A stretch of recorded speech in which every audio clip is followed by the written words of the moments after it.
CEO accidentally bumped into a cabinet and discovered the diary his wife had hidden. He was curious about what was written in it. When he opened the diary, he realized his wife had long known his secret, even though they had been in love for 5 years. His wife, unable to tolerate her husband's betrayal, chose to leave. There was no longer any chance of reconciliation. Just a few days ago, the woman had seen her husband propose to someone else. Amid the cheers of the crowd, the two even kissed, and the diamond ring on the cunning woman's hand pierced the wife's heart. Heartbroken, the woman turned around and walked away. Just yesterday, her mother had passed away. The woman no longer had the will to live. So, she volunteered to become a frozen experiment subject at the Research Institute, hoping to complete her mother's research project. In 7 days, she would leave this world for good. When she returned home, she put her death notice in a box and handed it to her husband, telling him to open it on their wedding anniversary. Her husband, unsuspecting, agreed. The next day, the woman quietly packed her belongings, leaving no trace of herself in the house. Every day, she marked the calendar to count down the days, and her husband remained unaware, continuing as usual to give her a bouquet of sunflowers to cheer her up. But the smile never returned to her face. She discovered that the diamond ring her husband gave her was identical to the one given to the other woman. She couldn't understand how her husband's love could be divided in two. Sunflowers,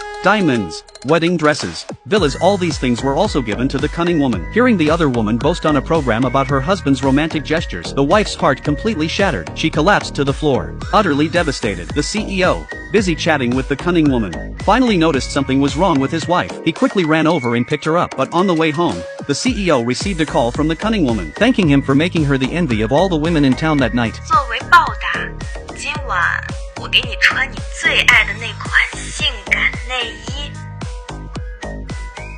给你30分钟来我家，过时不候哦。 Hearing this, the CEO couldn't resist his feelings and lied about an urgent work matter, rushing off, leaving his wife and her friend to take a taxi home. The friend couldn't understand why the woman wanted to leave. They followed the CEO's car to the cunning woman's villa. They saw the CEO get out of the car, and the woman immediately ran to greet him. The two embraced intimately, as if they had endless sweet nothings to share. This scene was fully witnessed by the wife and her friend. Soon, the lights upstairs turned on. Through the curtains, they could see the two being intimate together. The friend, furious, called the man a heartless jerk, but the wife's heart was already broken into pieces. It was at that moment that their marriage became irreparable. The woman began to regret not listening to her mother and blindly believing in love. It turned out that the woman's mother was a moderately accomplished scientist, but her husband's betrayal left her depressed, and her life fell into despair.